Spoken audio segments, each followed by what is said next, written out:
48 सीटों पर 4 PDP 9 others के खाते में, ये आंकड़े आप देख रहे हैं। तो अलग अलग तस्वीरें। उधर उमर अब्दुल्ला मुख्यमंत्री बनने की कगार पे हैं। उनके पिताजी फारूक अब्दुल्ला ने घोषणा कर दी है, लेकिन उमर अब्दुल्ला कह रहे हैं कि पूरे नतीजे आने दीजिए, पूरे रिजल्ट आने दीजिए, उसके बाद इस पर हम बात करेंगे।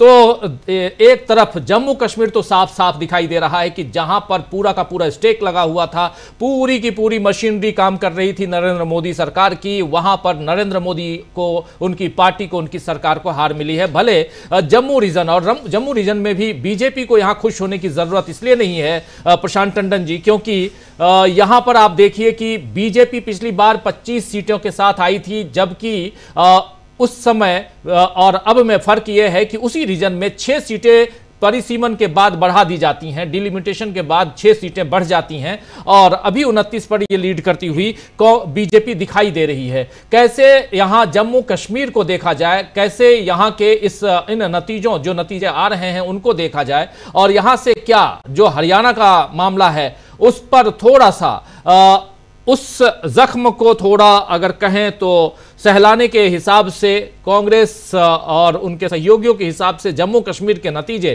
कैसे आपको दिखाई देते हैं, ये यहां समझना बहुत जरूरी है और इस पर चर्चा करना भी जरूरी है। प्रशांत जी, कैसे देखा जाए?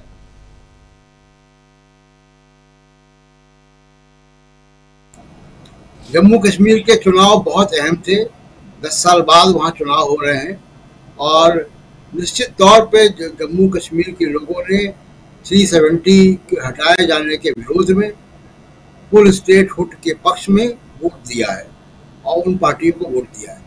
बीजेपी की जो 29 सीटें हैं परिसीमन के बाद हैं, और उसमें एक और तब्दीली है। एक तब्दीली ये भी है कि वहाँ पे ST reserve, scheduled tribe reserve पहली बार हुआ सीटों पे इलेक्शन, और उसमें भी बीजेपी ने एक संसद में कानून ला के सरकार ने ये भी किया कि जो पहाड़ी लोग हैं वो भी वोट देंगे। तो बीजेपी ने वहाँ पे उसमें दांव लगाया काफ़ी, और वो सीटें भी बीजेपी को मिली हैं। कितनी सीटें उसमें से आई हैं वो मैं थोड़ी देर बाद देख के बताऊंगा, लेकिन उसका फायदा बीजेपी को मिला है। जो एसटी रिजर्व सीटें हैं जो पहली बार वहाँ पे चुनाव में लड़े। अब पूरा जो जम्मू कश्मीर का मामला है, कल भी हमने कहा था कि जो गुपकार अलायंस है वो मिलकर सरकार बनाएगा। हम लोग कई दिन चर्चा कर रहे थे, वो चीजें शेप लेती हुई दिखाई दे रही है। कश्मीर का चुनाव पे अंतर्राष्ट्रीय निगाह थी राजीव जी, इसलिए कश्मीर के चुनाव पे प्रशासनिक छेड़छाड़ उस तरीके से नहीं हुई जो हमको हरियाणा में दिखाई दे रही है। मैं बहुत साफ तौर पे कहूँगा कि प्रशासनिक छेड़छाड़, क्योंकि कोई वजह नहीं है कि अगर हम 3:15 बजे से भी ज़्यादा समय में बात कर रहे हैं और 90 सीट के स्टेट में, जहाँ विधानसभाओं का आकार बहुत छोटा है, कुछ हजार सीटें वोट है, वहाँ की काउंटिंग इस रफ्तार से चले। बड़े बड़े राज्यों का राजीव जी चुनाव होता है, और बड़े राज्यों के पूरे देश के चुनाव में भी आप देखिए कि दोपहर के 3 बजे तक साफ हो गया था कि क्या होने जा रहा है। हरियाणा में मामला अभी अटका हुआ है। कभी बीजेपी 47 पे आती है, कभी 50 पे आती है, कभी कांग्रेस 37-38 पे आती है, कभी 34 पे आती है। ये अटका हुआ मामला, और अभी भी काउंटिंग बहुत जगह चल रही है। और हम इलेक्शन कमीशन की वेबसाइट के हिसाब से कह रहे हैं, वेबसाइट के पीछे डेटा क्या है हमको नहीं मालूम। तो ये इलेक्शन कमीशन खुद भी कह रहा है कि जो एक्चुअल डेटा है वो फॉर्म 20 में है। तो फॉर्म 20 तो हम नहीं देख पा रहे हैं कि वहां पे क्या डेटा जा रहा है। तो जो इसलिए मैं कह रहा हूं कि जम्मू कश्मीर में संभव नहीं था। जम्मू कश्मीर में ये भी संभव नहीं था कि बीजेपी वो सरकार बना ले। किसी को देश में न विदेश में किसी को हजम नहीं होती ये बात, इसलिए वहाँ पे थोड़ा संयम रखा गया। और लेकिन यहाँ पे हरियाणा में एग्जिट पोल गलत होना, एनालिसिस गलत होना, इन सब पे आप ठीकरा फोड़ सकते हैं किसी का भी कि कांग्रेस ने ये नहीं किया, कांग्रेस ने वो नहीं किया। लेकिन एक बात ज़रूर मैं कहना चाहूँगा, अभी अमरिंदर जी बात कर रहे थे और वो बात मैं दूसरे चैनल में देख रहा हूँ कि कुमारी शैलजा फैक्टर पे जरूर कांग्रेस को इस तरीके के तमाम फैक्टर पे विचार करना चाहिए। पूरे चुनाव प्रचार के दौरान वो इंटरव्यू देती नहीं, और आज भी अभी आप देखिए कि जब लड़ाई और संघर्ष काउंटिंग टेबल पे जारी है, कुमारी शैलजा इंटरव्यू दे रही है और वो सवाल खड़े कर रही है कि हमने तो इतना सोचा था, इतना हुआ, क्यों हुआ, क्या नहीं हुआ।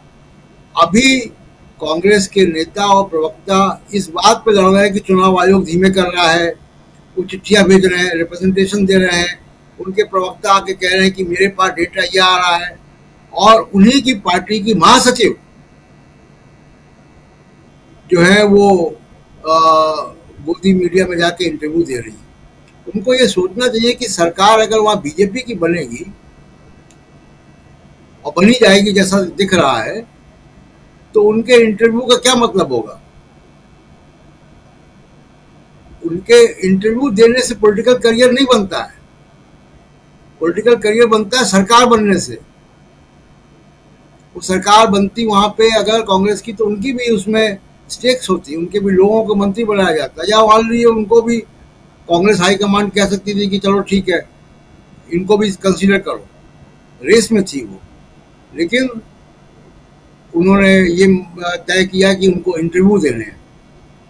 तो उनको पॉलिटिकल करियर इतने समय बाद, पुरानी सांसद हैं, पुरानी नेता हैं, इतना समय बिताने के बाद अगर वो ये पॉलिटिकल करियर बनाना चाहती है कि मुझे इंटरव्यू देने हैं मीडिया में जाके, तो बड़ा मुश्किल है। फिर कांग्रेस पार्टी को उनके बारे में सोचना चाहिए कि भाई इनको इंटरव्यू देने के ही काम में लगा दिया जाए, क्योंकि जो काम उनका था, जो कैंपेन करना था, वो तो उन्होंने किया नहीं। और अभी अमरेंदु जी डेटा बता रहे थे कि जहां जहां उनके कैंडिडेट थे वो पीछे हैं, तो जिम्मेदारी तो उनकी भी बनती है।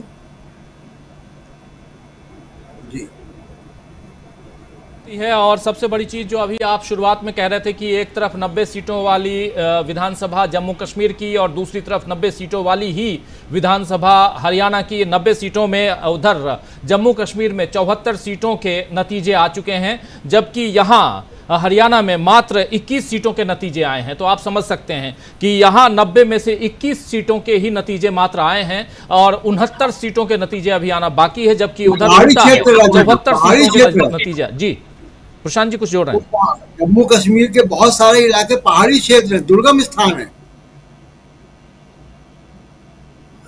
दूर दराज के इलाके हैं, दुर्गम स्थान है। 74 सीटों के नतीजे आ गए हैं, मात्र 16 सीटों के नतीजे जम्मू कश्मीर में आना बाकी हैं, जबकि इधर आप देख लीजिए तो हरियाणा में मात्र 21 सीटों के नतीजे आए हैं। तो ये क्या चल रहा है हरियाणा में, ये कांग्रेस पार्टी को भी समझना चाहिए, सोचना चाहिए और उस पर अपनी बात बहुत पुरजोर तरीके से रखना चाहिए। लेकिन दूसरी चीज, जो अलग अलग क्षेत्र हैं, डिवाइड किए गए हैं हरियाणा, उसमें अहिरवार का एरिया ये ले डूबा अगर देखा जाए तो कांग्रेस पार्टी को, क्योंकि अहिरवार में 28